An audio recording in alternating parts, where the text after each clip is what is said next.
May kayong padasen, itinaimas, Ken. Sweet Strawberry Products, Ijay, Mel, Pasalubong Center, Adaiti, Special Strawberry Preserve, Special Strawberry Jam, Fresh Strawberries, Fresh Strawberry Salad, Kenadapay, iti Pure Red Wines, Bugnay and Cherry, made in Bauco, Mountain Province, Mel, Pasalubong Center, Sangwanan, welcome to Strawberry Farm, KM6, Laterinat Benguet, Ijay lang last gate of Benguet State University. Mabalintay nga agpa-deliver. Ag-text when tumawag lang 0938-627-9392. Ken 0956-419-7704. Mel, Pasalubong Center.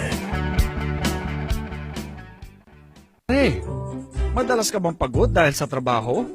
Baka naman wala ka ng oras para sa labing-labing kay misis. Bakit di mo subukan ang Toro Capsule? Ito ay natural. May pinagsamang bitamina, mineral at herbal. Aprobado ng FDA.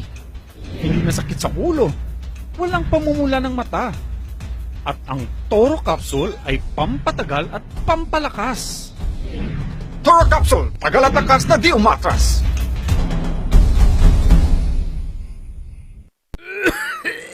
Dad, may RoboCuff tayo. Nak, mag-RoboCuff syrup na. RoboCuff! Sarap kasi! Orange flavor! Ano ba ito? Ang tigas ng ubo ko! Ma, RoboCuff kaagad. Dito sa bahay, basta't para sa ubo, lagi akong handa. RoboCuff kaagad. Sa ubong may plema, RoboCuff. Matigas na ubo, RoboCuff. Ubong may allergy, RoboCuff. Sa kahit anong klase ng ubo, RoboCuff na. Sa RoboCuff, talo ang ubo. RoboCuff. Sa unang simptomas ng ubo, mag-RoboCuff ka agad. Arrest the cough with RoboCuff.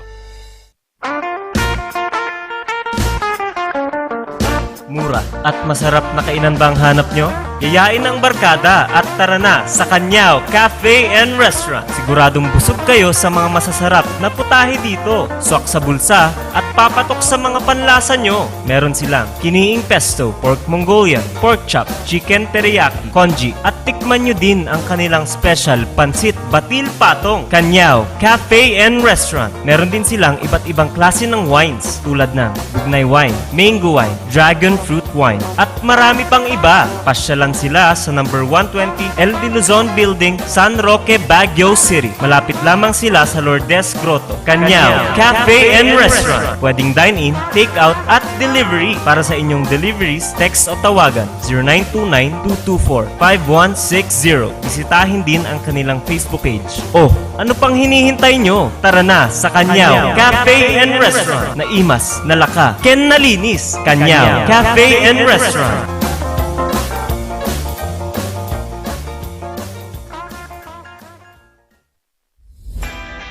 Nalaka, nga magatang ba ti masapul mo?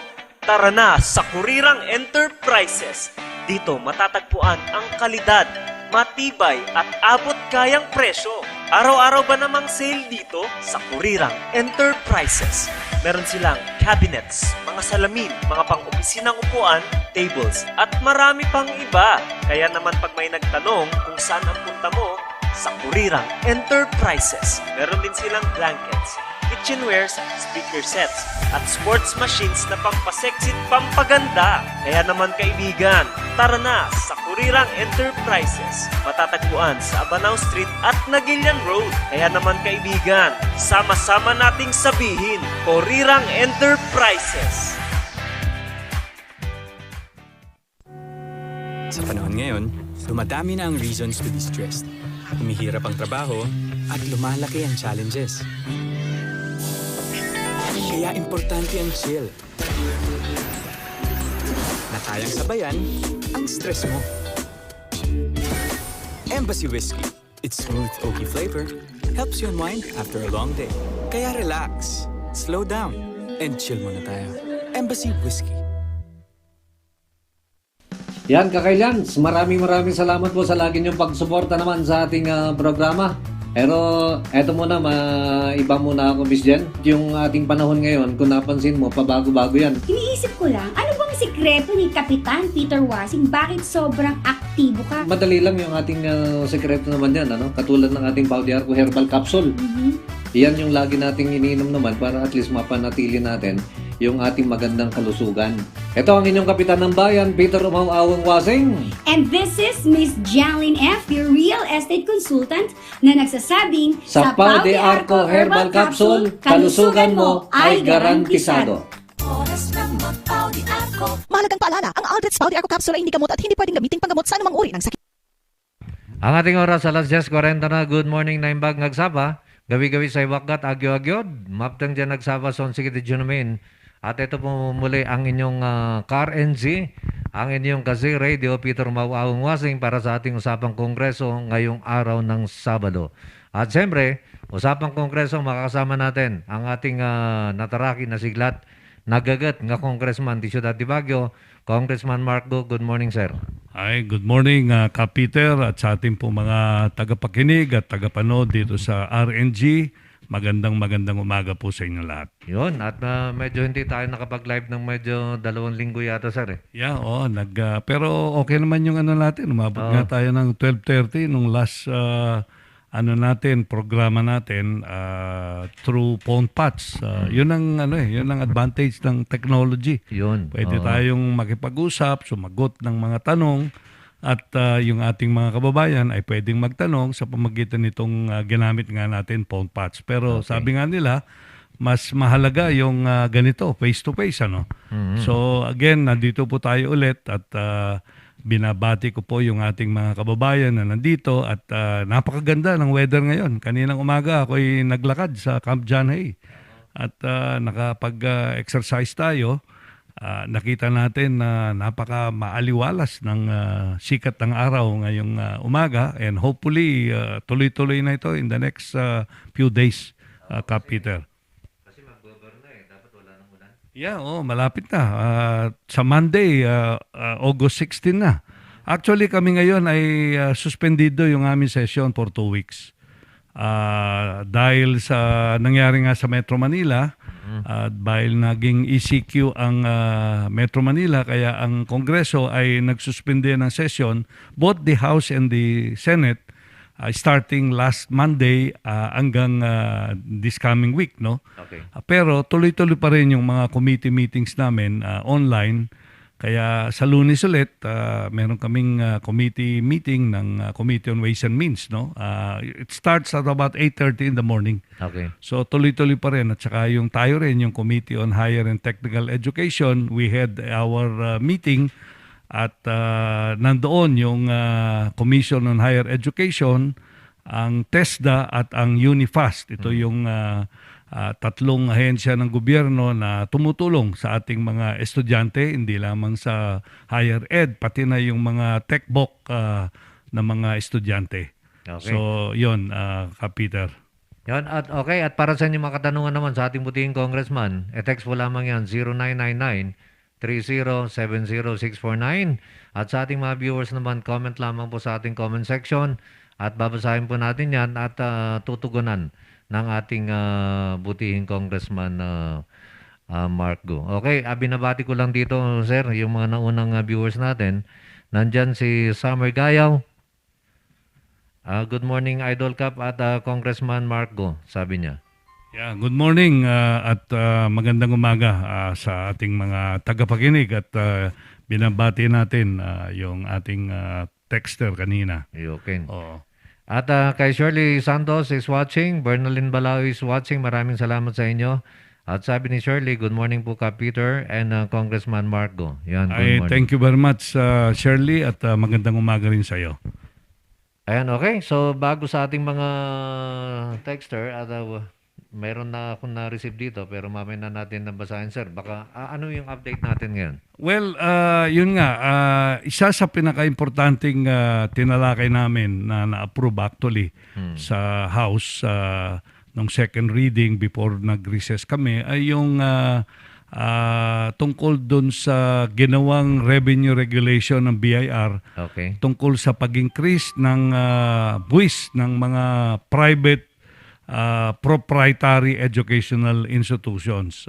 Ito yon from 10% to 25%, no? At ito'y kinontra namin at ako nga ay nag-file ng resolution para hindi lang isuspende kundi to abrogate yung pinalabas na revenue regulation ng BIR. At yung mga iba kong kasama ay nag-file ng bill para i-correct yung ganong interpretation ng BIR. At ito nga ay na-approve sa Committee on Ways and Means at nung bago kami nag-suspend, ito ay na-approve on second reading itong panukalang batas na ito. At inaasahan natin na babalik yung dati, no? Na ang dapat bayaran ng mga private proprietary. Ito yung mga profit oriented na educational institutions at saka yung mga non-profit na 10%. Ayon doon sa CREATE na batas na pinasa namin, yung CREATE law o yung I think I failed to determine yung specific Republic Act, but this is the CREATE law na kung saan effective July 1, 2020 hanggang June 23 ang magiging tax ng mga educational institution sa private ay magiging 1%. At pagdating ng July 1, 2023 ay babalik doon sa 10%.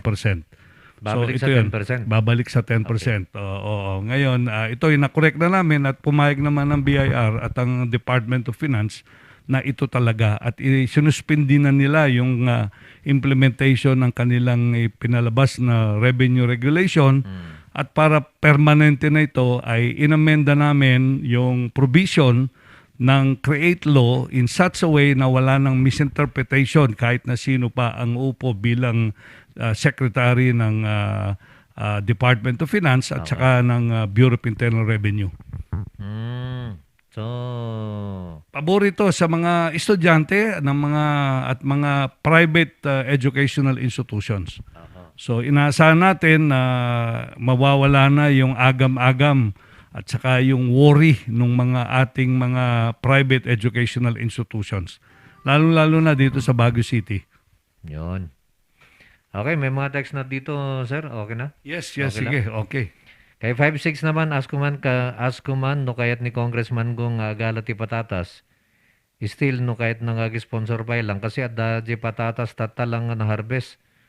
Baka daw gusto niya Yes, well, gusto nating malaman na una, gusto nating ilan ang available na in terms of kilos at the same time magkano ang per kilo.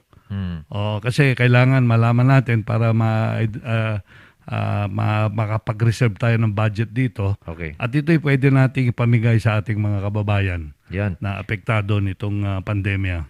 So kay texter 956, paki-text mo kung magkano ang 1 kilo at kung anong sizes mga yan. Kasi may mga sizes to, Yes, sir. so kahit na siguro, kahit na hindi na yung sizes, wag na lang i-announce natin na sa atin na lang after the program para tapos bigay sa akin yung contact number, pa-contact natin dun sa tao natin para kung saan ang mga patatas na yan at iba pang gulay kung meron siya. Okay, sige. So sa ating texter 956, paki-text mo kung magkano at kung mayroon ka pang ibang gulay dyan para mamaya pag-usapan namin ni Congressman pagkatapos ng programa, tawagan ka na lang namin. Ano ba ito sabi niya? Mayap abak kay ka Congressman. O yan, Kapampangan Ano yan. ibig sabihin Good nun? morning, Congressman, sabi niya. Magandang umaga sa iyo at sa Kapampangan, maya pa'y abak, meaning naimbag agsapa kada kayo amin. Mayap abak kay ka. Yes. Ano yung kay ka? Sa akin. Sa iyo. Yan ang ibig sabihin. May natutunan ako ngayon. Oo nga. Maya pa abak. Maya pa abak kay ka. Good morning kaya kayo po. Yan. Meron konting yan. Kay kayo po, kayo. Kayo. Okay. May may respeto pa yan. Yung po, kasama yun eh. Yan.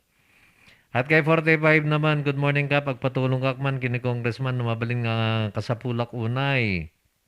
FM da ito kung na magpapatulong daw siya pero hindi naman niya sinabi kung ano yung tulong. Kailangan malaman natin yung pwede nating itulong sa kanya. Kung medical assistance yan, pwede nating matulungan. Kung ganon, ang suggestion ko, kung medical assistance ang kailangan, Una, kailangan natin ng medical abstract nung pasyente kung meron man at ano ang gagawin sa kanya. At kung meron naman siyang naka-hospital yan, gusto nating malaman saang ospital at ano yung tentative. Yung tentative pa lang, hindi naman final, billing niya doon sa ospital na yon. Okay. Yan ay kung sa naka-hospital. Medical assistance. Paano sir kung kwan? Kasi may nag-text naman na gusto nga sana siyang pumunta rito at makausap kayo pero hindi niya maiwan yung kanyang asawa.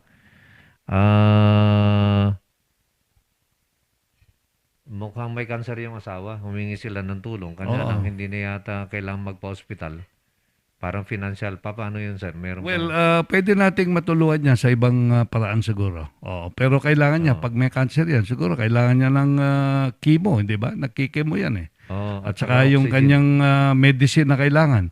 So, pwede nating bigyan ng guarantee letter para makakuha siya ng medisina sa hospital dito. Okay. So, pwede naming alamin kung ano ang overall situation. Siguro, ganito na lang ka, Peter, kung hindi makapunta yung nag-text sa atin, bigay sa atin yung pangalan at saka yung telephone number. Sa Lunes, tatawagan namin siya at alamin kung anong klaseng tulong ang pwede nating ma-extend dun sa pasyente.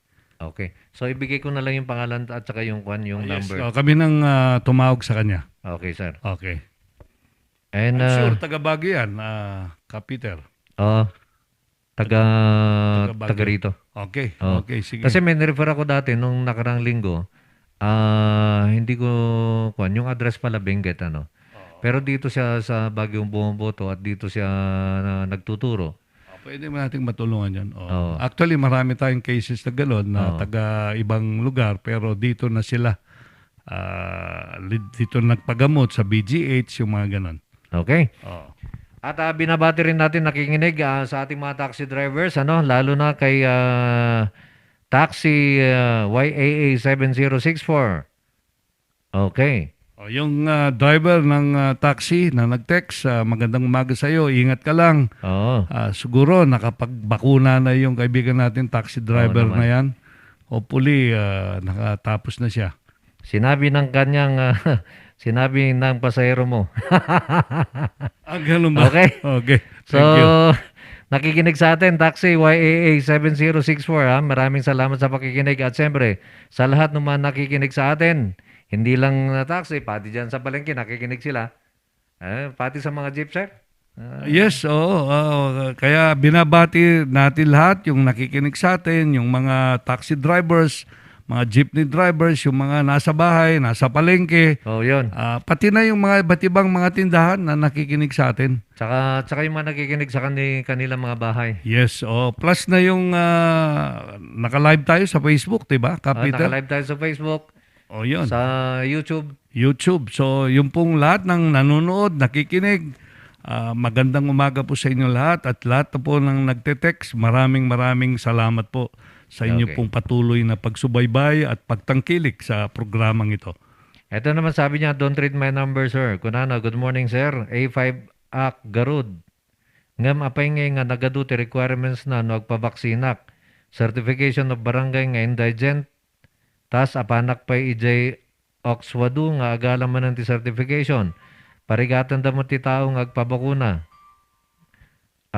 Ang sabi niya, sir, siya daw ay A5 category. Kanya lang pinapahirapan siya sa dami ng requirements katulad ng barangay certification na siya ay indigent at kinakailangan din siyang kumuha ng certification sa Oxwadu.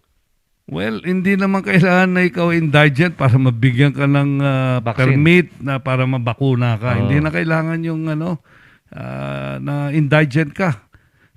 Ako, nabakuna ako, hindi naman ako indigent eh. Ikaw din ka.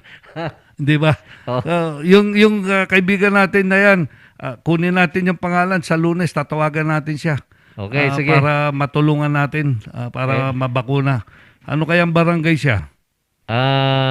Nasaan na ba yun? Walang binanggit na barangay. Oo, sige, tutulungan natin. Sa ating texter na A5, pag-text mo yung pangalan mo at saka yung address mo para matulungan ka ng opisina ni Congressman Marco. Oo, kami nagkakausap dyan sa tayo pong naman nasa gobyerno, wag na po natin pahirapan yung mga kababayan natin. Sila na nga po ang nagbo-volunteer, wag na po natin pahirapan. At Okay. siguro naman na hindi lang naipaliwanag sa kanya, but tutulungan po natin siya na makuha niya yung permiso para magbakuna. Yun. At galing naman kay 180, kumusta pong ugnayan ninyo kay Congressman Eric Goyap? Well, okay naman po kami. Kaya lang hindi po kami nagmi-meet ni Congressman Eric Yap kasi naka-recess po kasi kami ngayon. But definitely kasama ko po siya sa Kongreso at kasama rin po namin yung may git na ilan ba kami ngayon? 301 na congressmen sa buong bansa at may git po sa 50 ang mga congressmen na representing the different party list sa ating bansa. Sa ating bansa. Oo. Yun.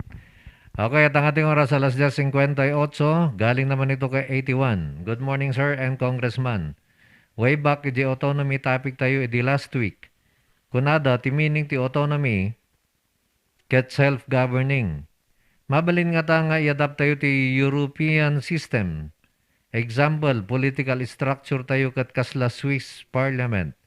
The economic structure kat kasla Norway, which is state capitalism. Kantuladan tayo ti agro-industries ti Netherlands.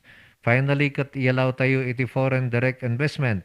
Basta awan ti conflict na iti constitution tayo. Thank you.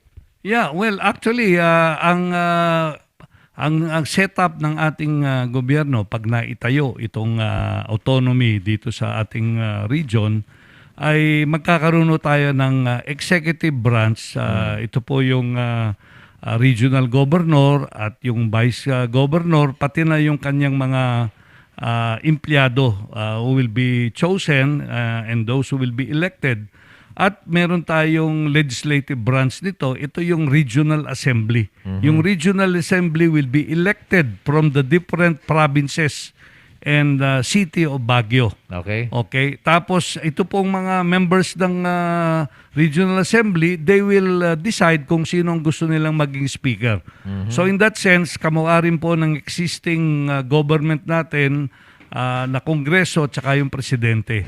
Ngayon, in terms of accepting the foreign direct investment, yun po gagawin natin. As a matter of fact, pag na-approve po yung panukalang batas na nasa kongreso, nabigyan natin ng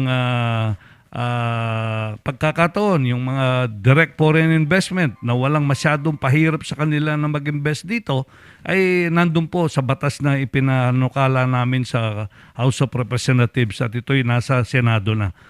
Ngayon, ito po ay siguraduhin natin na itong sistema ng pamamahala dito sa Cordillera Administrative Region o itong Cordillera Autonomous Region ay para po sa kapakanan ng ating riyon. We will see to it na ang objective ng autonomy, hindi po yung magka-autonomy lang tayo. Ang main objective po natin dito sa akin pong paniniwala ay dapat ma-improve yung kalidad ng buhay ng mga tao dito sa Cordillera. So ito po yon. Kumbaga sa atin, ito pong Cordillera Autonomy ay isa pong instrumento o enabler para po ma-achieve natin yung socio-economic development ng ating region, which will definitely improve yung kalidad ng pamumuhay po dito sa ating region. So yung pong binanggit yung iba-ibang sistema sa ibang bansa ay napapaloob po ito, pero ang pinaka-importante po rito ay para po sa ating mga kababayan dito sa Cordillera, yung autonomous region ng ating riyon. Yun. Okay. At may katanungan sa ating mga viewers naman, Congressman Mark. Galing kay Honey Grace de Guzman. Sir, ano po ulit number ni Congressman? Sabi niya. Pwede ba natin bigay yung landline natin, siguro, sir? bigay na lang natin sa kanyang yung landline. Let me get my number. Sige. I cannot recall. I think it's 434. 434. Wait. Okay, at ang ating oras, alas 11:01 na, habang tinitignan naman ng ating congressman ang yung numero na ibibigay po sa inyo. Ito muna. Ang ating mga partners naman, andyan Ito, ang ating... ito pala. Sige. 424-3423. Okay, 424 3423. 424-3423. Yan po yung tatawagan po ninyo kung kung meron kayong Concern, no? concern sa ating butihing Congressman Marco. Oo. Okay, at katulad nung nabanggit ko, sir, yung ating mga kapartners muna, nandyan ang ating tagpuan sa Baguio. Okay, yeah. Kung saan matitikman ninyo yung ating specialty dyan, katulad ng karjak bulalo, karjak papaitan, at marami pa pong iba. Sila po yung matatagpuan dyan sa may Albergo Hotel, malapit lang sa may Mansion House, Mansion House. at dyan sa may Wright Park. Aywan ko lang kung nakapasyal ka na doon, sir. Oo nga, pero yung kinakain, carjack, bulalo ka mo, medyo iniwasan natin ngayon yung mga matataba. Okay. Meron din silang pansit, sir. O yun, pansit. O kaya mga gulay at Mga saka gulay, meron din sila. Mga isda. No? Ayan, mga isda, Inihaw may- na bango, sa halimbawa. meron din. Oo, kasi kung carjack tungkol sa puso yan, mukhang iniwasan pa natin yan. Kailangan nating pangalagaan ng ating kalusugan. Pero Okay. masarap yan. Talagang Oo naman. napakasarap niyan. Pero meron Kailang din- moderation Pero lang. meron din silang kare-kare. Kare-kare. O basta Ayan. moderation ng pagkain. Oo Okay naman. yan. Oo. Wag lang sobra. Pag lang sobra. Oo. Okay, pasyalan po sila sa Albergo Hotel, malapit sa Mansion House at dyan sa Wright Park. Ang pangalan, Tagpuan sa Baguio. At nandyan din ang ating kurirang enterprises, Sir Mark. Maraming stocks ngayon. Kararating lang ng mga bagong stocks galing naman ng Korea. At sila din na matatagpuan naman dyan sa may Nagilian Road at dyan sa may Abanao Street. So, pasyalan na po sila dahil maraming bagong dating po na stocks. Pwede rin po ang wholesale dyan sa Kurirang Enterprises. Okay? At galing ito kay Tutu naman. Good morning, Sir Encong. Nadlaw ko kat aduti adda dagiti aspiring politician si JTV. Awan nga tati ma-violate ng election rules.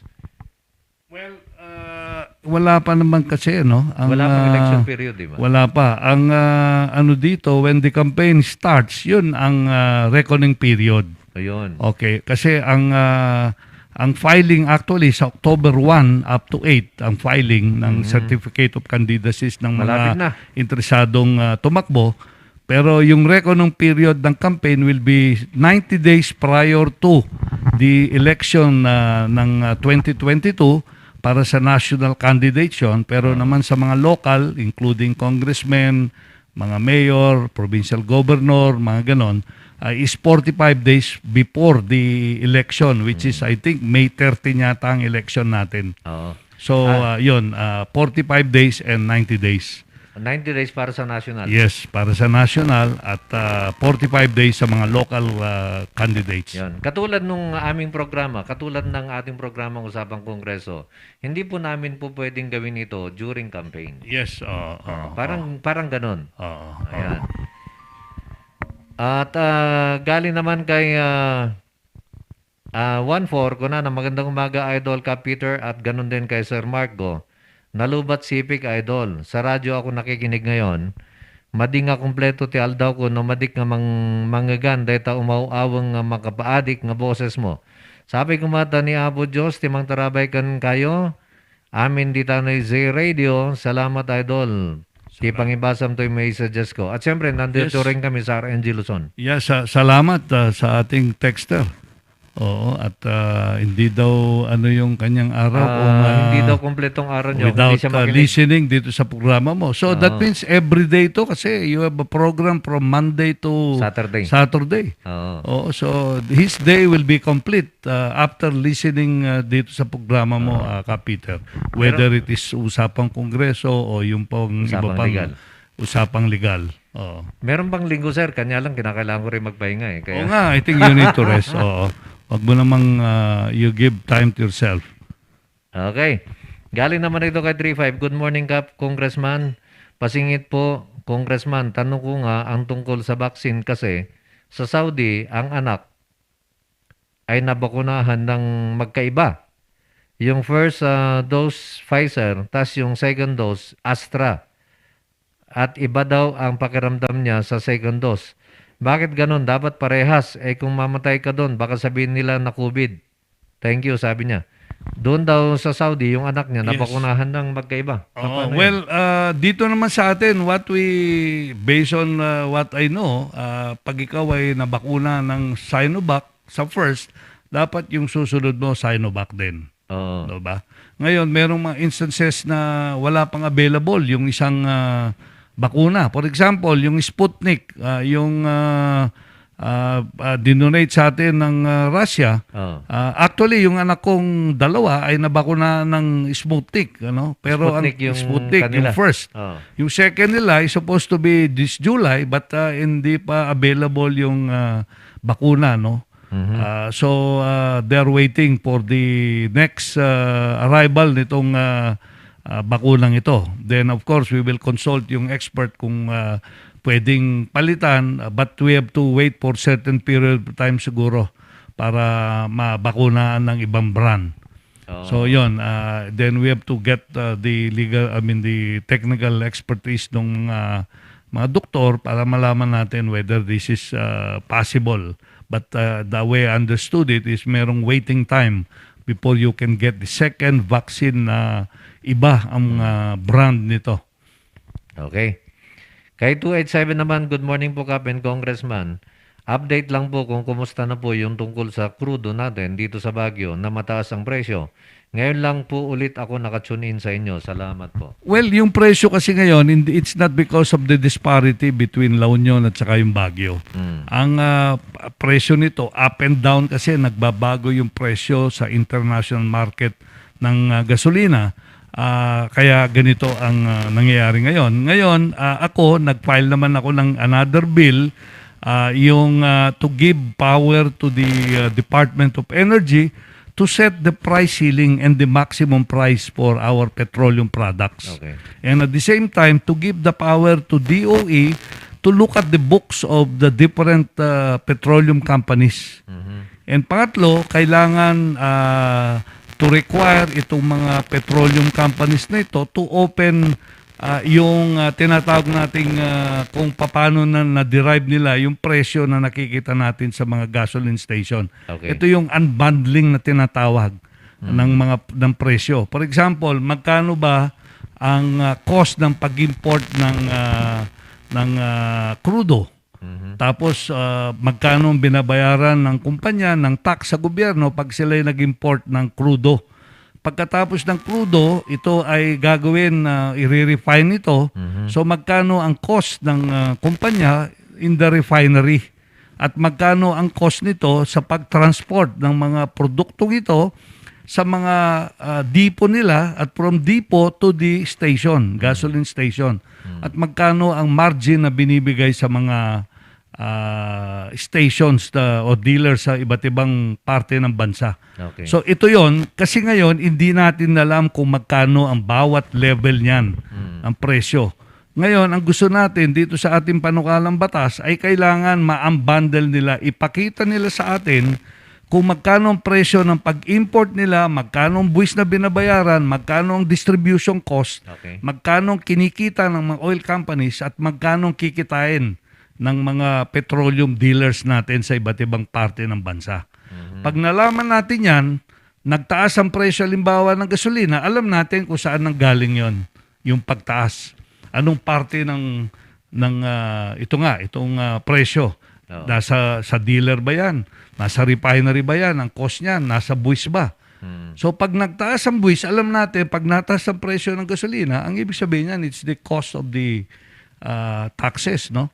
Oo. So, yun ang gusto natin gawin dito sa ating panukalang batas. Ngayon, ito'y tinatalakay pa. Meron pa kami isang meeting sa Committee on Energy para ma-approve na itong ating panukala na bigyan natin ng kapangyarihan ng Department of Energy to set the price ceiling. Maximum ceiling, itong maximum price pag sa mga gasolinahan natin, sa gasolina natin, petroleum products. Pero ito ay tinatalakay pa at inaasahan ko na ito ay ma-approve itong susunod na buwan pag kami ay nag-convene ulit sa Committee on Energy. But as of today, wala pang final resolution dito dun sa aming panukalang batas. Hindi lang ako nagpanukala nito, meron pang mga ibang mga congressmen na nagpanukala nito.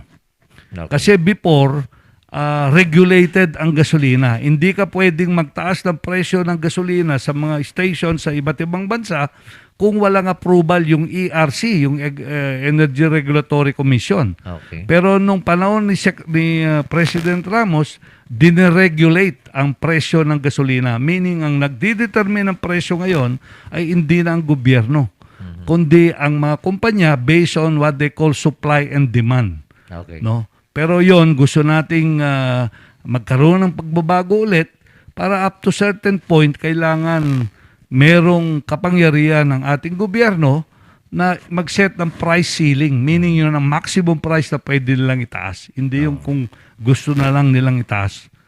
Yun.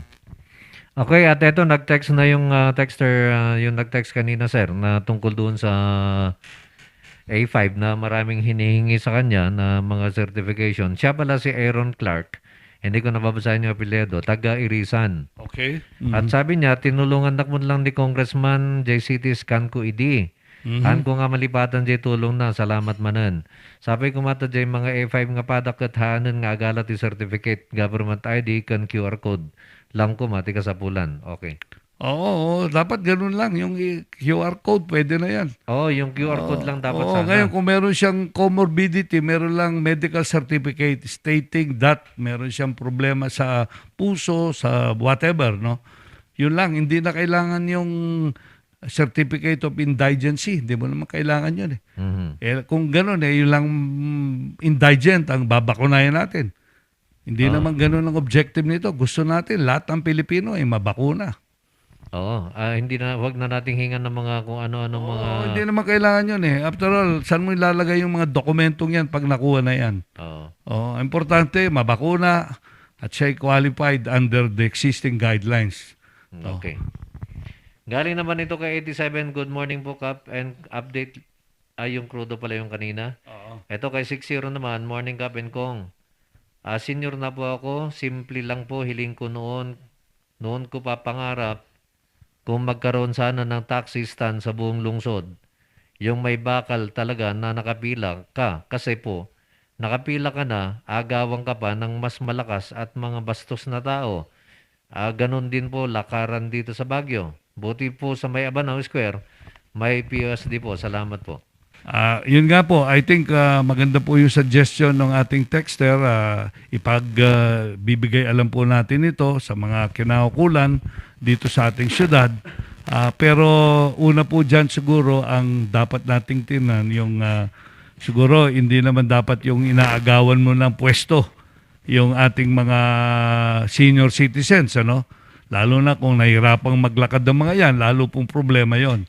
But in any case po, yung pong suggestion niya na magkaroon ng mga taxi stand at merong guide na masiguro natin na yung unang dumating ay siyang makakuha ng kanyang taxi, pagbibigay alam po natin yan. Tama, maganda po yung suggestion ng ating texter. Yan, okay. At ang ating oras, Congressman, alas 11:15 na. Mag-commercial lang muna kami. Babalik po kami kaagad. Diyan lamang po kayo. Pagran lamang nito. Salamat. Sa panahon ngayong punuan ng mga ospital at iba pang health facilities, mainam na alam natin ang mga posibleng alternatibo sa oras na kailangan ng agarang atensyong medikal. Nilunsad ng tanggapan ng ating Vice Presidente Leni Robredo sa tulong ng ating volunteer doctors, health professionals at iba pa nating kababayan ang Bayanihan e-Konsulta.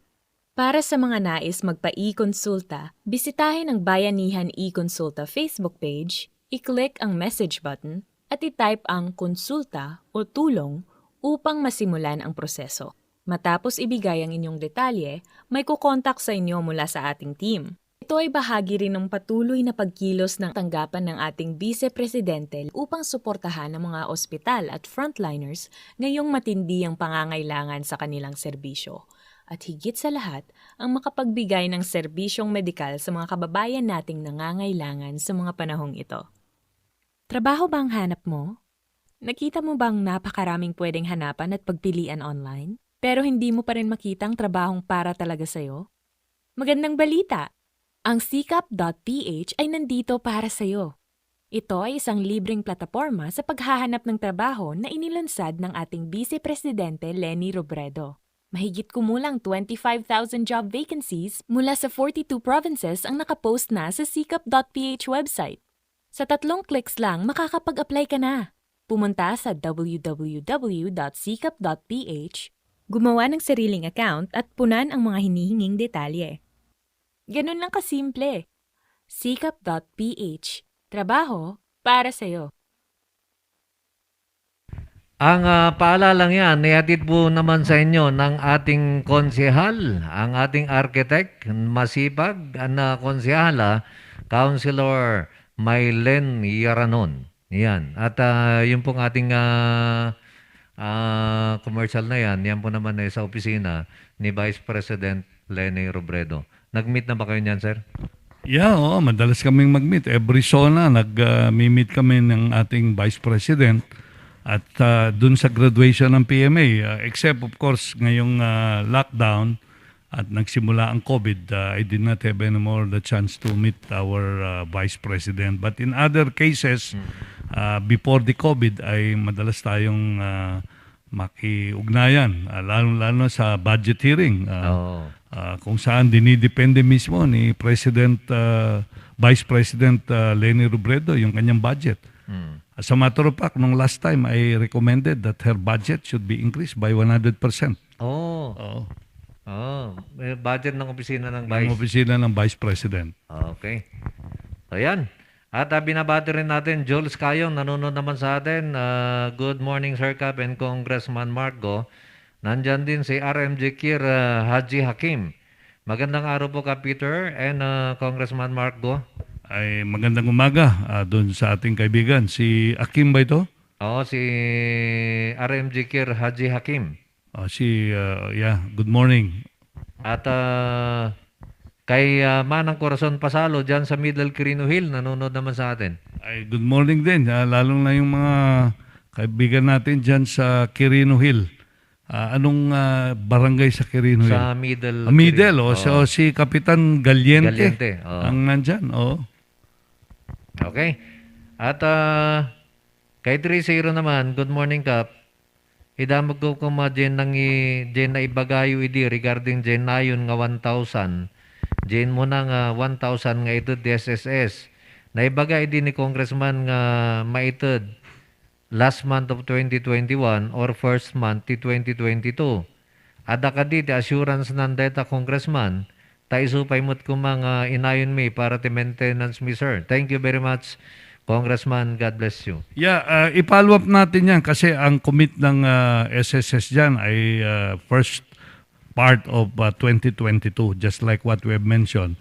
Ngayon, we will call, nag-schedule kami ng hearing again with the SSS to ensure na yung 2,000 na original na panukala natin ay ma-implement yung second phase nito, yung 1,000 by 2022. Okay, at galing naman kay 81, pahabol ko man gayam, sir. At dapat ti cabinet members ti regional governor, no just in case nga maadaan tayo ti autonomy. Thank you again. Yeah, kasi meron siyang kabinete, merong regional secretary, regional treasurer, auditor, general services, no, kasama yan sa kanyang sort of cabinet, no. But it will not be as big as the cabinet of the existing government natin.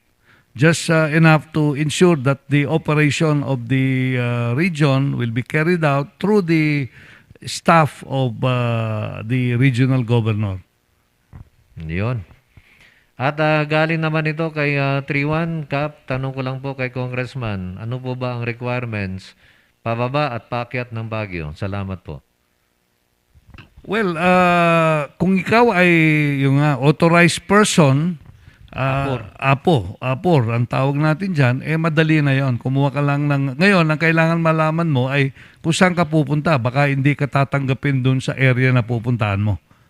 Kailangan malaman mo yan. Ngayon, ang ating mayor actually nag-release ng guidelines. Yung mga galing sa ibang bayan starting August 16, which is Monday, pwede kang pumasok sa atin even ikaw ay bisita, Okay. provided number 1, kailangan ikaw ay nabakunahan na. Kung hindi ka nabakunahan, kailangan nagpa-swab ka. Within 72 hours at negative yung yung PCR testing mo. No? So, yun yung requirement. Kung galing ka sa ibang lugar, papunta ng lungsod ng Baguio. Ngayon, ikaw naman, pag ikaw ay lalabas, kailangan ang alamin mo ano yung mga requirement dun sa area na pupuntahan mo. Oo. Masiguro mo na ikaw ay allowed doon. Kasi maaaring dito mabilis ang paglabas mo, but the most important here is where you are going. Kasi magkaiba yung... Magkakaiba ang quarantine status ng bawat area. Tayo ngayon ay nasa GCQ, General Community Quarantine, up to the end of this month. No? Yun ang pinalabas ng ating Pangulo based on the recommendation ng IATF. Okay. Galing kay 235, good morning Kap. Napakabuti naman ang kaayusan ng siyudad ng Baguio. Bakit dito sa Pangasinan walang ganyan na programa? Salamat po. Nakikinig sa atin sa Pangasinan. O nga, siguro tanungin natin kung saang lugar siya sa Pangasinan. Malaki ang Pangasinan eh. Oh. 6 na distrito. Isa yata yan sa pinakamalaking lugar sa Pilipinas. Yes, actually, siyang pinakamalaki dito sa Regions 1, 2, and CAR, ang Pangasinan, in terms of land area as well as population. No? 6 nga ang distrito yan eh. Oo. Kasing laki ng in terms of number of districts, kasing dami ng nandyan sa Isabela. Ang daming congressman sa Pangasinan. 6 yan. Oo, si Congressman Top de Venecia, si Congressman Wico, si Congressman sino pang nandyan? Yung bang nabanggit nyo na Congressman de Venecia, anak ni dating Speaker de Venecia. Okay. Si Congressman Agabas, si Congressman Celeste. So 4 na yon. Meron pang 2. Sino pang congressman dyan? Of course, si Congressman Estrella ay party list yun bilang congressman. No, si Congresswoman Baby Arenas. Yun. Tapos si Congressman sino pa bang nandyan? Yun na yun. No. Okay sir, ang ating oras alas 11:24 pala. Kay 31, hayaan na ninyo yung ugnayan ni Congressman Go doon sa isang politician. Dito sa Baguio, mag-concentrate si Congressman Go dahil dito yung distrito na sakop niya. Go, Sir Mark. Sabi niya. Hindi tayo nakikiano sa ibang dito tayo sa Baguio. Pero yung mga ibang batas natin, hindi lang naman applicable dito sa lungsod ng Baguio yun. Applicable yan sa buong bansa. For example, yung doktor para sa bayan, yan ay applicable hindi lamang sa mga estudyante natin dito sa lungsod ng Baguio. This is applicable sa buong bansa. Okay. Yung Universal Healthcare Law, ito yung sa buong bansa. Yung Universal Access to Quality Tertiary Education, ito yung applicable sa lahat ng mga state universities and colleges at mga local universities and colleges sa buong bansa. But meron tayong specific na mga batas na applicable sa Baguio. For example, yung bill natin para magtayo ng National High School for the Arts. Dito lang sa Baguio yun. Yung ating Sports National High School ay para sa Baguio lang yun. No? So ito, merong mga batas na applicable primarily dito sa ating lungsod ng Baguio. But we do not limit ourselves kasi local tayo at the same time pang-national tayo. Okay. At galing naman ito kay 7007, Kunana, the autonomy in Mindanao is successful since all the provinces and Muslim Mindanao has a common denominator which is their Islam religion. Unlike dito sa region, the provinces has no common denominator, only self-interest.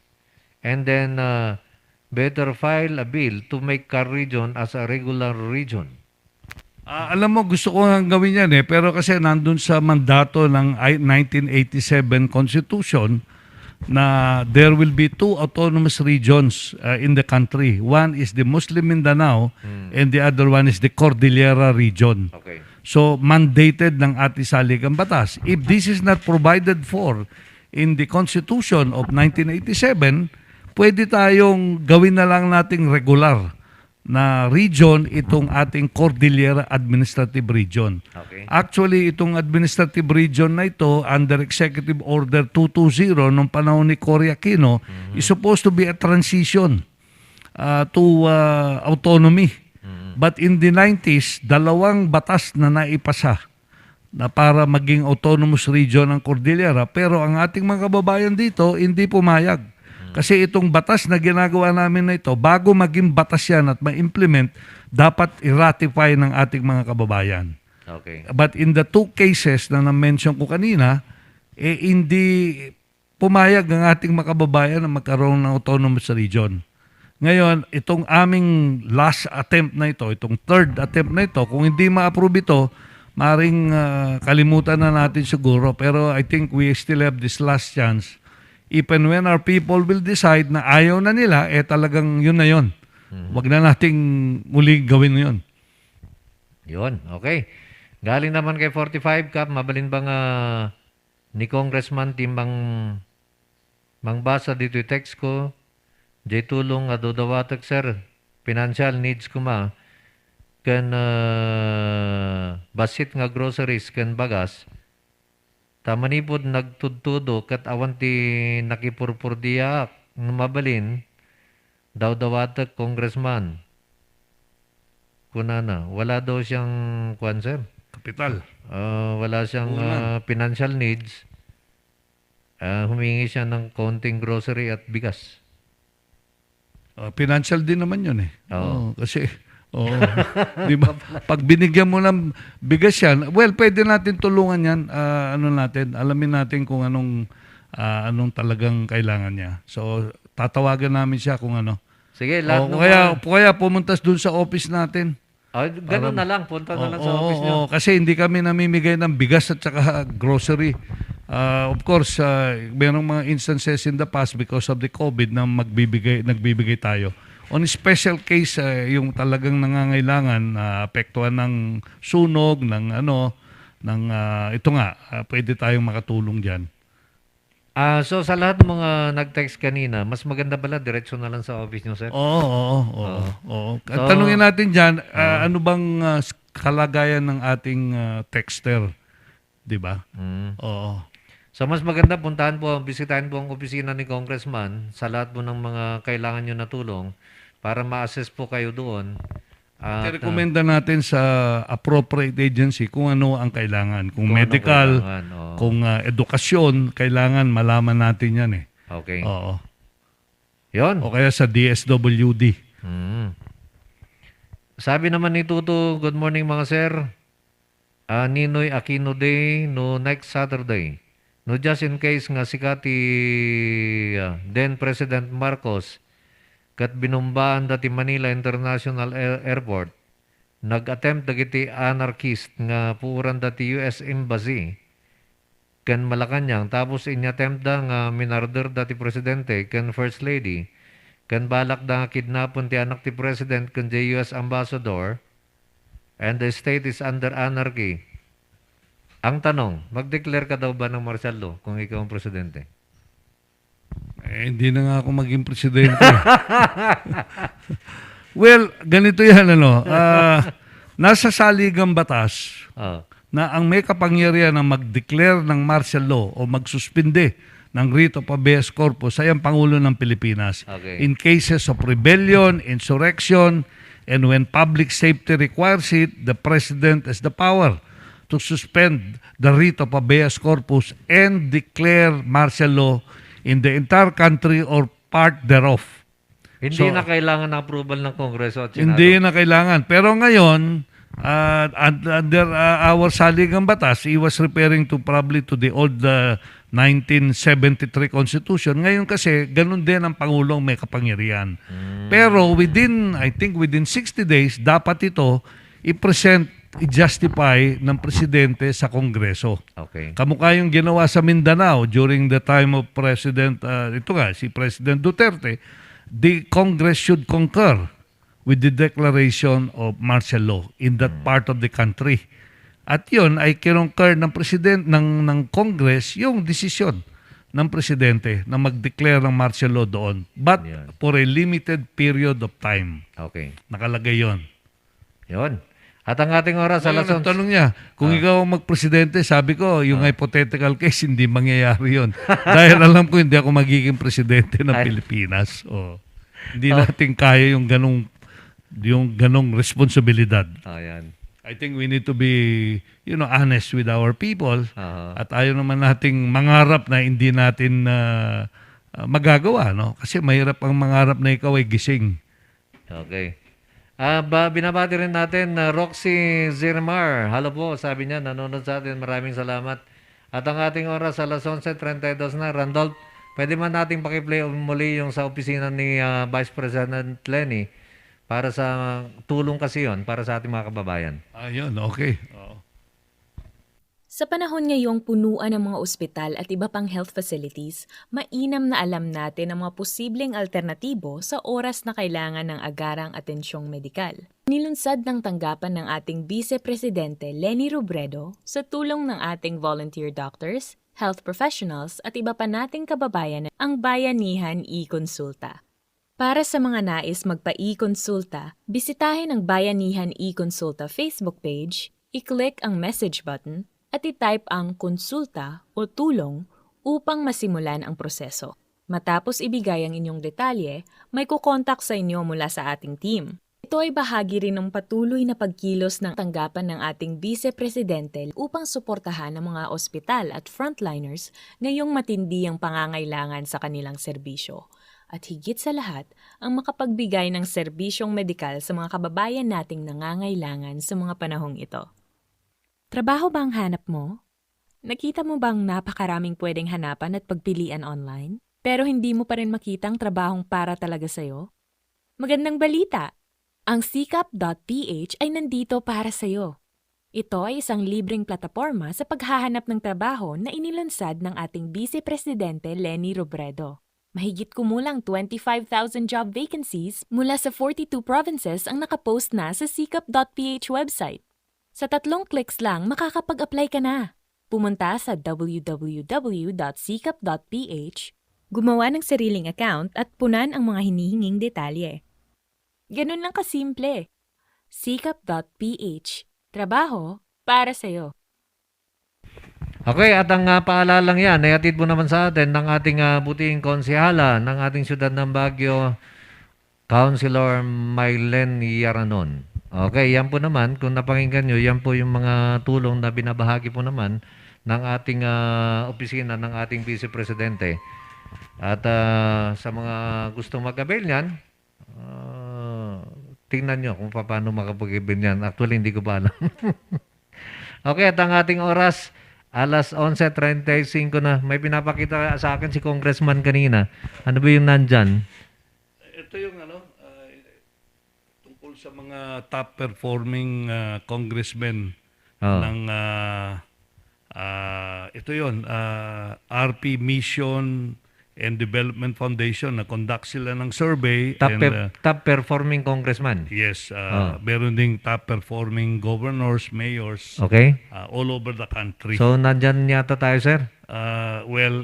Nandun tayo. Wala tayo sa top 10. Nandun tayo sa top 20. Number 16 tayo rito according to them. Out of 300 congressman? Yes, Congressman ako'y ng nabigla ating... dito pero Okay. nagpapasalamat tayo at nasama tayo dito sa pinalabas nitong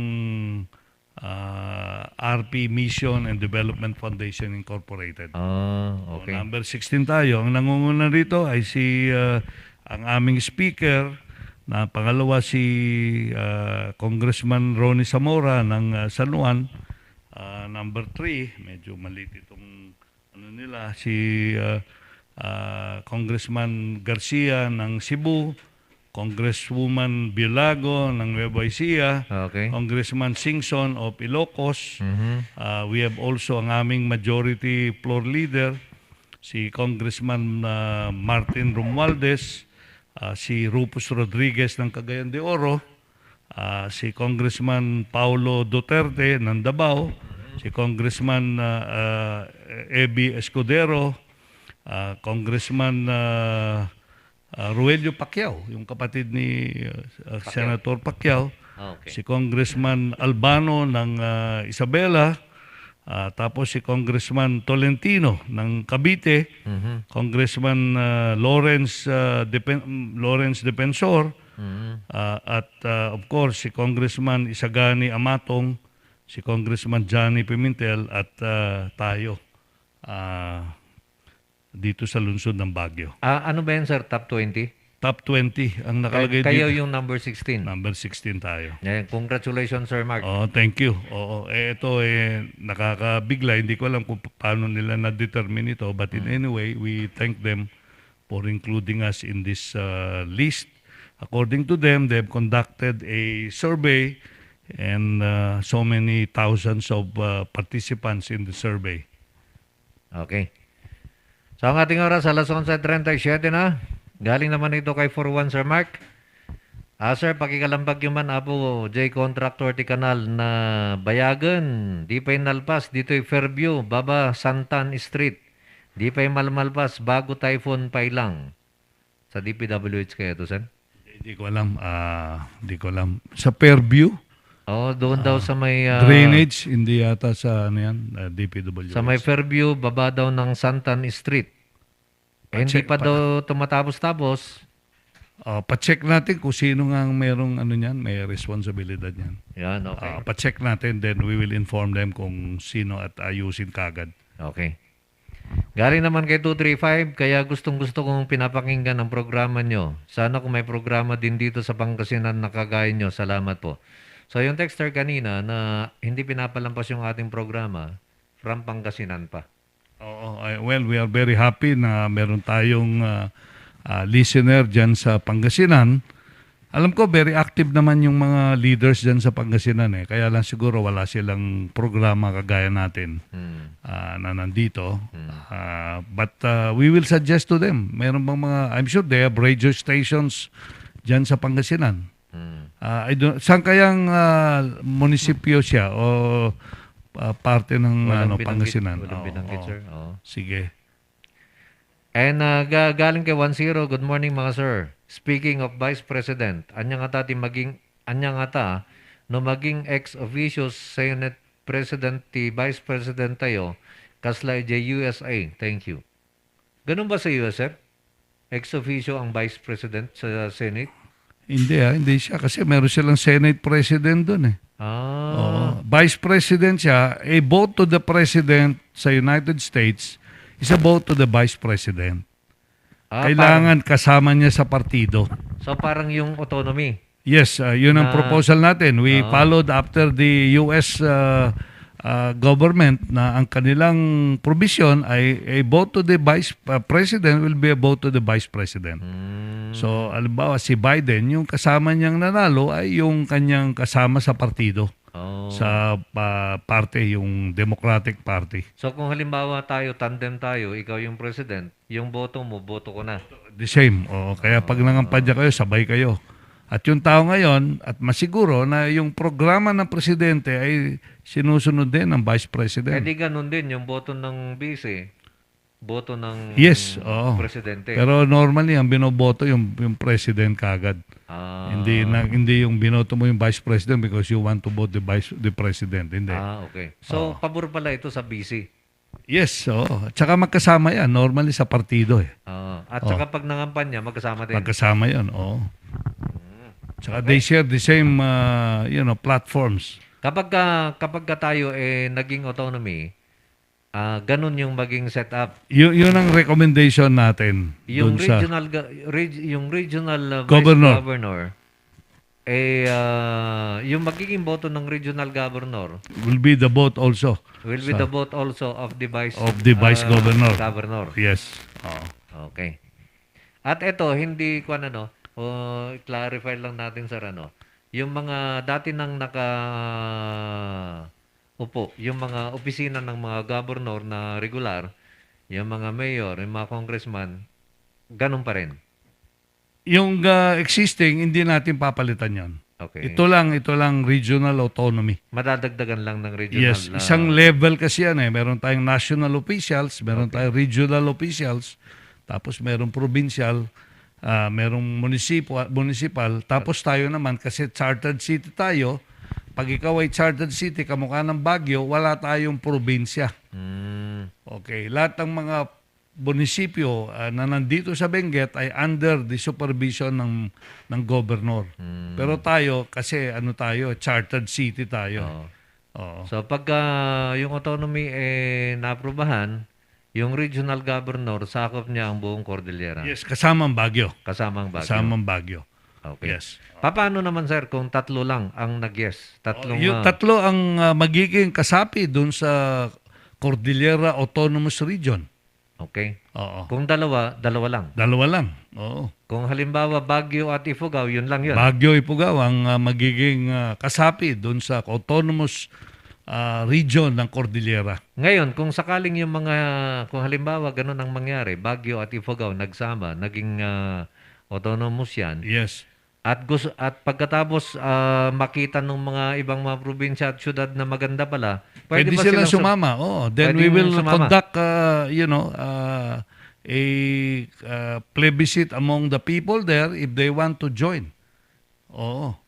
Kailangan magkaroon sila ng agreement. Lahat sila, majority of them in that particular province, na gusto nila. So pwede pala to sir na try natin sa dalawang probinsya? Sa simula, dalawang probinsya muna. Oo. Pwede. Okay. Okay. Galing kay Triwan naman, good morning ka Peter and Congressman Go. Enquire lang po kung paano mag-avail sa 15,000 grant ng DSWD. Thank you and God bless po. Ano kaya yung 15,000 na sinasabi niya? Wala namang binanggit sir. Depende kung anong kaso niya. Ano yung 15,000? Basta like to yun find lang out. naman. Yun lang naman tinatanong sir, paano daw mag-avail ng 15,000 grant? Hindi, depende kung anong programa yan. Halimbawa, medical assistance ba yan? Ito ba'y burial assistance? Walang binanggit sir. Para malaman natin, kasi hindi ko masasagot kung paano siya mag-avail of something, but we need to know exactly what is he availing of. Pag alam na natin, pwede natin masagot kung ano yung mga kailangan niya. Okay. Oo. For example, nagkasakit siya na sa private hospital, bigay niya yung kanyang medical abstract at saka yung billing niya sa ospital.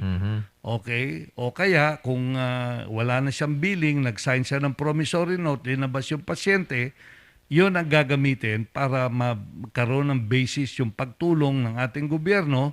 It can be 10,000, it can be 20,000, depende doon sa amount na kulang niya at hindi niya nabayaran sa ospital. Yun. Okay. Kay 83 naman, agasan man, nagaduti Congressman dita Pangasinan. Nga mapay nga saan da nga maayo si Jay Kunada Texter. Nakadi ko at da lang siguro, dagdi opisyal da. Kunana mat ni 83, opinion niya. Hindi, opinion mo yan kasi maraming mga kababayan natin na mga kasama natin na nagtatrabaho yan. Masisipag yung mga congressmen ng Pangasinan. Okay. Kay 92 naman, idol, idamag kumano, dati bakuna dito'y country club na bigat, anya nga brand. I do not know the schedule of the city at i-announce yan. Hindi na sinasabi kung anong brand. O hindi na sinasabi. Nung ako'y nagpabakuna, pumunta ako sa University of Baguio kasi natawagan o tinext ako na nakaschedule ako ng aking first dose. Pagdating ko doon, Sinovac ang nandun, tuloy-tuloy. Nagpabakuna tayo. Okay. Hindi na ina-announce. Oo, na ito ang bakuna lang. Hindi. Kasi yung iba, yun nga, pumipili kung anong gusto. So kung ano yung available, yun na yun. Yun. Oo. Okay. Galing naman kay 235, sana Congressman, may malapit din na malalapitan. Kaya araw-araw ako nakikinig, di kumpleto ang araw ko. Pag di ko kayo napakinggan, kay Congressman gusto kong makahingi ng tulong, baka di ako qualified kasi taga-Pangasinan po ako. Oo nga, siguro, wag ka na munang dito. Puntahan mo na lang yung mga ibang official dyan sa Pangasinan. I'm sure tutulungan ka nila. Okay. Oo. Kay 92 naman, Congressman, mabalin ngayon air mo, TCP number, nga mabalin ko nga pagdamagan about training ti TESDA. Paano daw sila mag-inquire dito? Tumawag dun sa opisina natin. 424-3423. Okay, so tawagin yung opisina ni Congressman. Doon po kayo magtanong. 424-3423. Yeah, sa opisina natin. Sa Lunes kasi sarado tayo ngayon. Nandun yung listahan namin, yung mga nagse-second batch na sila dun sa Training for Work Scholarship Program. Okay. Tapos na yung first batch, merong second batch na. May second batch na. Oo. Kay 78 naman, hello idol, pakidamag man congressman, mabalindak ba nga tulungan? Agbayad SSS loan ko. May cut interest na. 3 time kung nabayadan kat adamot lata utang ko. SSS, salamat idol kini congressman. Pwede raw ba ninyong tulungan ito sir para matanggal ang interest? Hindi, kailangan na yun ang policy ng SSS. They cannot waive yung interest kung hindi ka nagbabayad. Oo naman. Oo. Kasi meron naman talagang interest yan eh. Yung siguro ang sinasabi niya, yung penalty. Yung penalty. Yung penalty. Siguro yon pwede kang gumawa ng formal letter sa SSS. Pero kailangan pag humingi ka ng waive ng penalty, dapat magbayad ka na at i-up to date mo yung billing mo. 'Di ba? Kailangan up to date na eh. Kasi kung hingi ka ng waive ng penalty at hindi ka pa nagbayad, baka hindi pumayag ang SSS. Okay.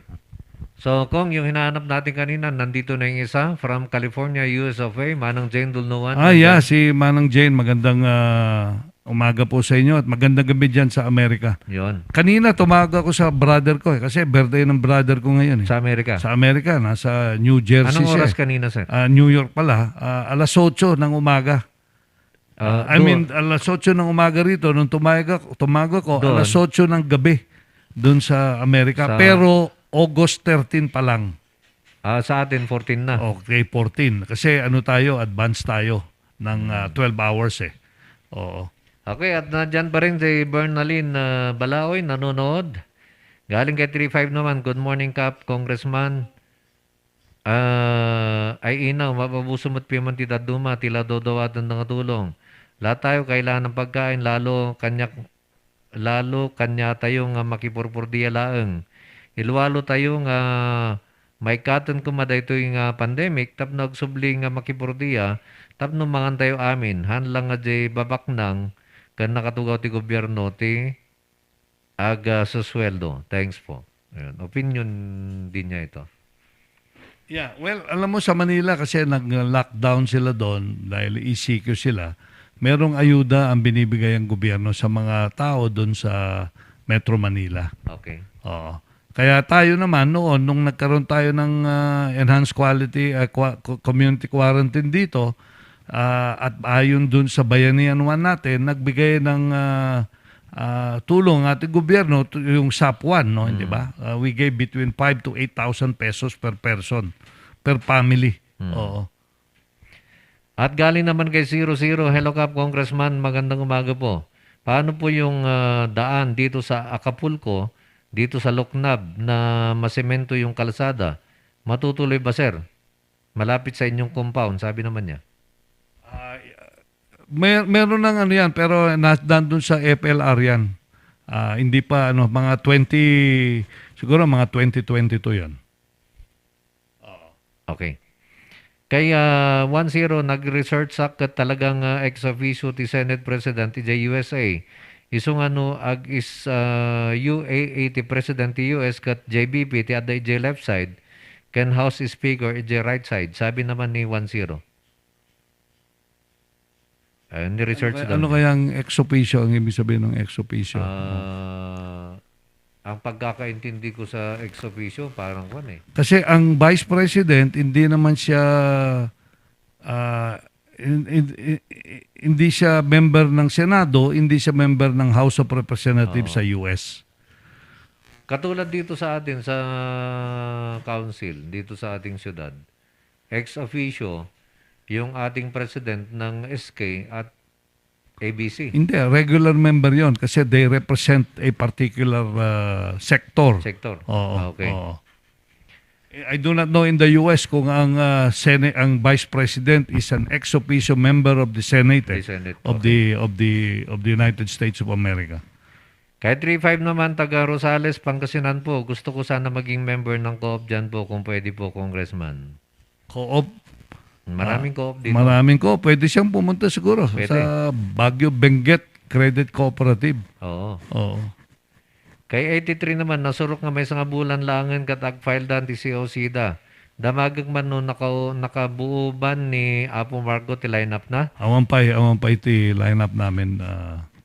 Kasi October 1 ang filing up to 8. But we still have to finalize yung grupo namin this coming, siguro early next month. Kasi yung grupo naman pwedeng finalize after ng filing. Yes, so you don't need to be in the same party. We can have an alliance once everything is agreed upon by the people concerned, no.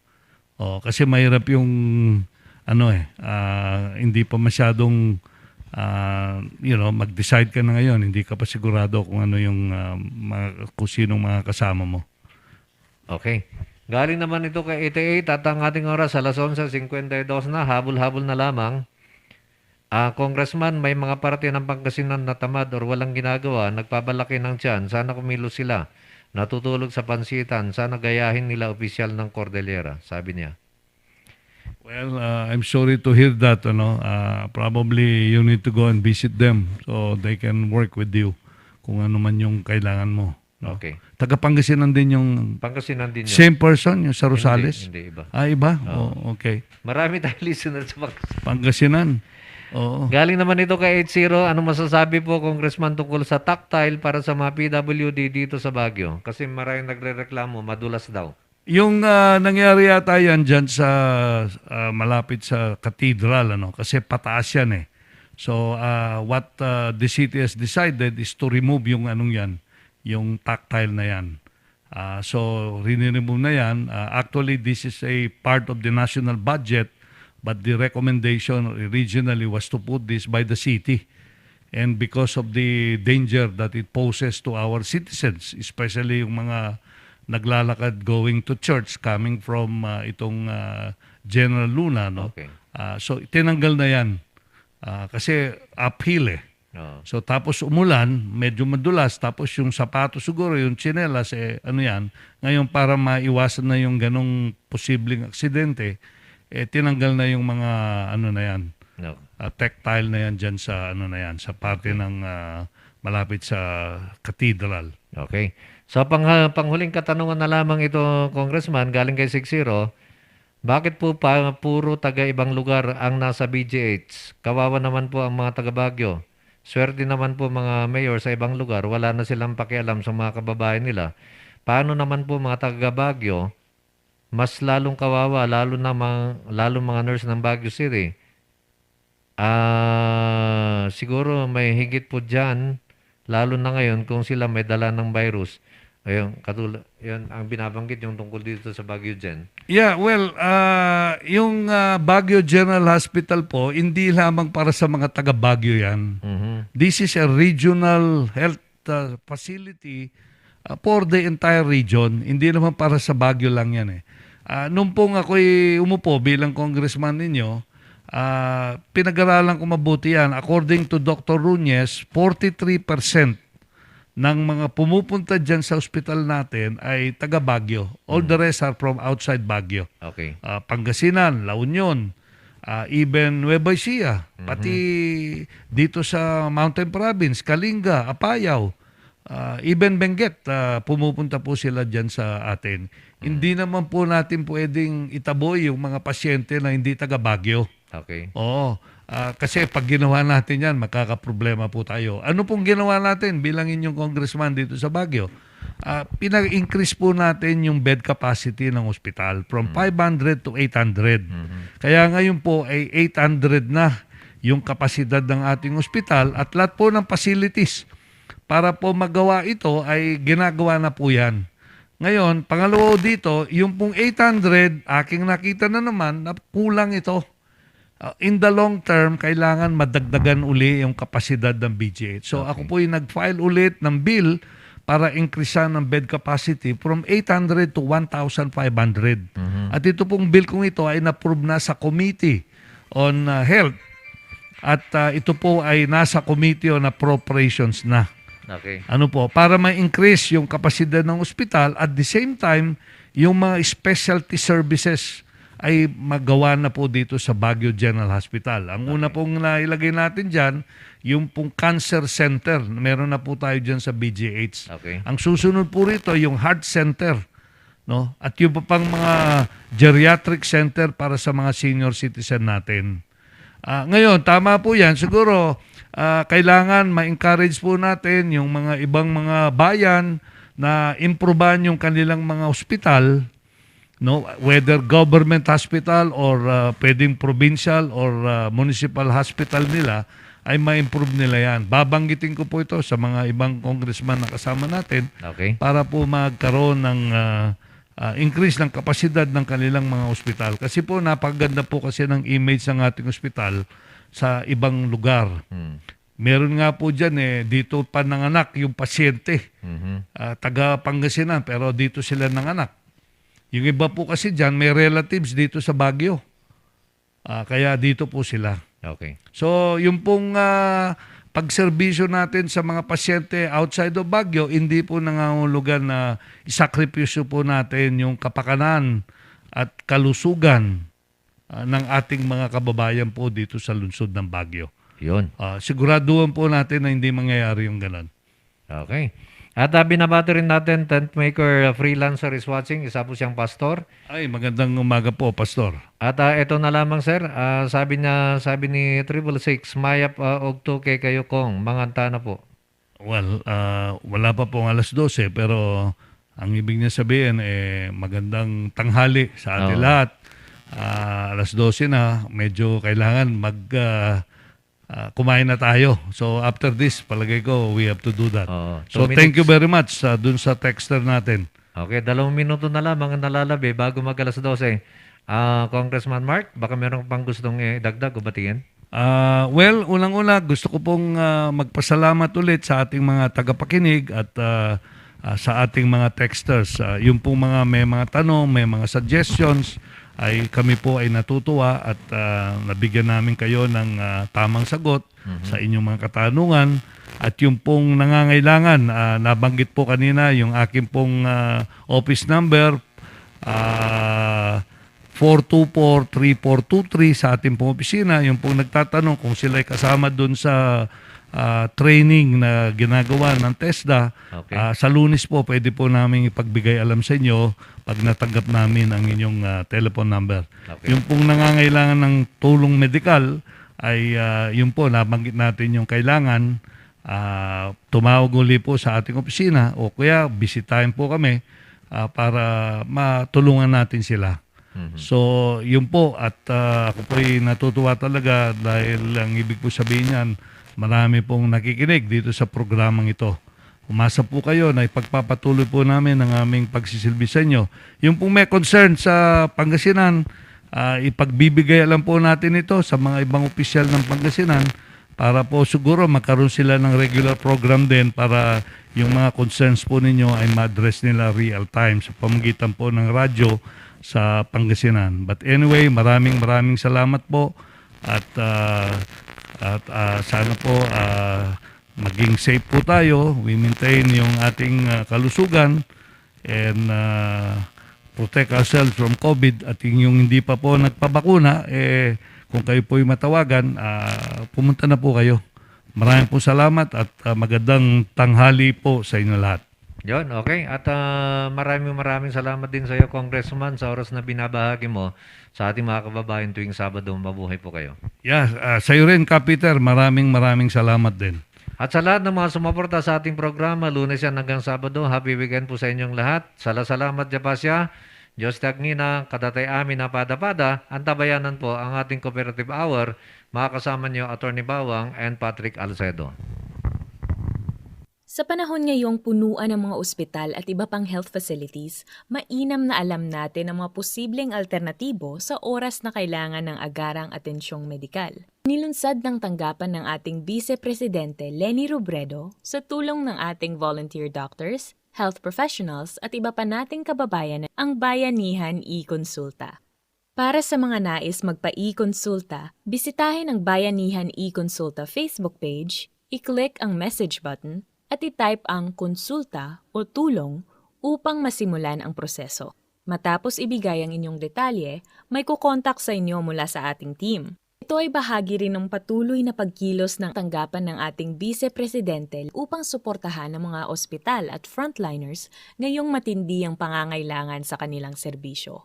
At higit sa lahat, ang makapagbigay ng serbisyong medikal sa mga kababayan nating nangangailangan sa mga panahong ito. Trabaho ba ang hanap mo? Nakita mo bang napakaraming pwedeng hanapan at pagpilian online? Pero hindi mo pa rin makitang trabahong para talaga sa'yo? Magandang balita! Ang sikap.ph ay nandito para sa'yo. Ito ay isang libreng plataporma sa paghahanap ng trabaho na inilunsad ng ating Vice Presidente Leni Robredo. Mahigit kumulang 25,000 job vacancies mula sa 42 provinces ang nakapost na sa sikap.ph website. Sa 3 clicks lang makakapag-apply ka na. Pumunta sa www.sikap.ph, gumawa ng sariling account at punan ang mga hinihinging detalye. Ganun lang kasimple. Sikap.ph. Trabaho para sa'yo.